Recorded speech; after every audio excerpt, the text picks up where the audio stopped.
What do you do when the person you built your life around turns out to be a stranger in your own home? The driveway had always been an unremarkable stretch of crumbling asphalt.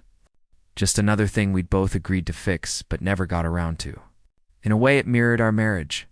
Slowly deteriorating, neglected, and riddled with cracks we both chose to ignore. But tonight, it was no longer empty. It was a damn parking lot. 3 high-end vehicles glistened under the cold glow of the streetlight. The one that stood out most was a crimson Porsche, gleaming like fresh blood against the pavement. I didn't need to guess who they belonged to. I already knew. I had been tracking her movements for 3 painstaking months. The so-called conference dinners, the overnight stays, the hotel bar receipts she left in the laundry. Every detail now locked into place with cruel clarity. And there she was. Mira stood near the edge of the driveway, dressed in tailored elegance. Her silk blouse hugged her perfectly, a designer purse dangling effortlessly from her shoulder. Her blonde hair, polished and pristine, caught the breeze like something out of an ad, but her calm was shattered the moment her eyes met mine. Her painted smile faltered, and for a moment I saw it. Guilt. Not the kind that sinks deep, but the shallow, self-conscious kind that surfaces when you're caught. "Not when you're truly sorry, Jason," she said, almost breathless, her tone coated in the fake softness she'd mastered over the years. Like honey that's been left out too long, stale, congealed. I didn't move closer yet. I just stared. "Back early," I said, my voice low and steady like a fuse being lit. "Tracked the location of your conference. Followed you to the restaurant. I saw you, Mir. I saw everything." Whatever mask she wore cracked a little more. Her lips parted, eyes darting toward the Porsche as if maybe she could still spin this into something salvageable. "There's an explanation."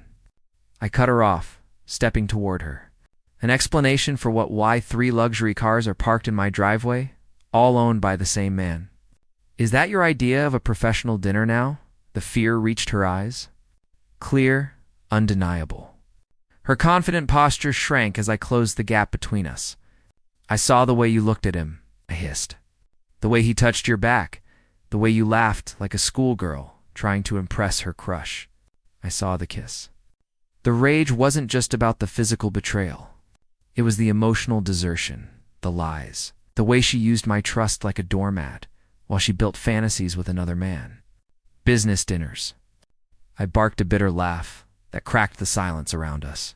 "That's what you call whispered promises over wine. Is that what business means now?" She reached out as if touch could erase the months of deceit. I stepped back, recoiling like her skin burned me.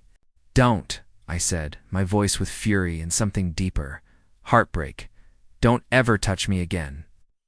I turned my back on her, the gravel crunching beneath my feet as I walked away. Behind me, her voice broke into sobs and pleas, but I was done listening. I'd spent too long giving her the benefit of the doubt. Too many nights convincing myself I was being paranoid. Inside the house, I moved like a machine. I picked up my phone and began calling. The first number was to my lawyer. I laid it out clearly. Divorce proceedings, asset protection, and custody arrangements for our dog. Remy, then my accountant, then a moving company. Each call was a brick in the wall I was now building between myself and the wreckage she had created. Her cries from outside blended into the background, a pathetic soundtrack to her unraveling. This wasn't about vengeance. It was about liberation. I had documented everything. The expensive gifts, the spa days paid for by a man she barely admitted knowing. The trips with her friends that lined up perfectly with Marco's travel itinerary. My lawyer was impressed by the thoroughness. Said I'd make it out clean. And Marco, poor arrogant Marco, was blindsided when I contacted him. Thought she was separated. Thought she was available. The shock in his voice when I mentioned legal consequences was almost satisfying. He ghosted her faster than a sinking ship. Soon the whispers began. The rumors in her friend group, the polite avoidance at brunch, the shifting glances at yoga class, polished image she had cultivated so carefully, began to crumble just as fast as her facade had. And I watched, not with joy, not with sadism, just a quiet, exhausted relief. Like finally coming up for air after nearly drowning. 6 months later, the divorce was final. She lost the house, the lifestyle, even her social safety net. Marco was long gone. Her reputation shattered. I walked away with everything that mattered, including Remy. The house is quiet now, peaceful. The kind of silence that doesn't feel lonely, but earned. Sanctuary.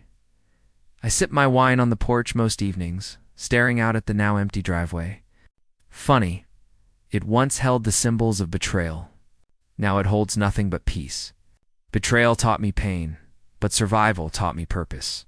She tried to gamble with my trust and lost everything. I lost her, but found.